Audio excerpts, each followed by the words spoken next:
कारली बनवणार आहोत। हे बघा मी कारली आणलेत।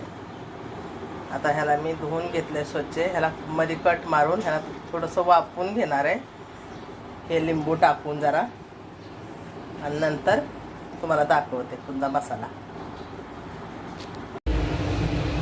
मी शेंगदाण्याचं कूट आहे माझ्याकडे, शेंगदाण्याचं कूट करून ठेवते मी आपल्या कारल्यासाठी।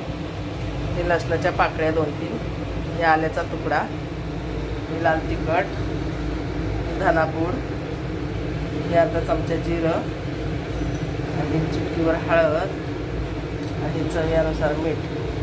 आमच्याकडे पाऊस खूप आहे तर मला कोथिंबीर काय भेटली नाही, तुम्हाला भेटली तर तुम्ही घाला। आता ही मिक्सरला सुकच मी वाटून घेणार आहे आणि नंतर कारल्यामध्ये तळून त्याला फ्राय करणार आहे। बघा आपली कारली ना मस्त फ्राय झालेली आहे। आपण सुका मसाला पण होता ना तो वरचा राहिलेला, तो पण त्यात घालून घेतला आहे। आता हे कारले ना 2 दिवस ठेवा, 3 दिवस ठेवा, खराब नाहीत होत, मस्त लागतात। अशी कारली करून बघा आणि खाऊन बघा, जरा कडू नाहीत लागत। चला यूट्यूब फॅमिली, धन्यवाद।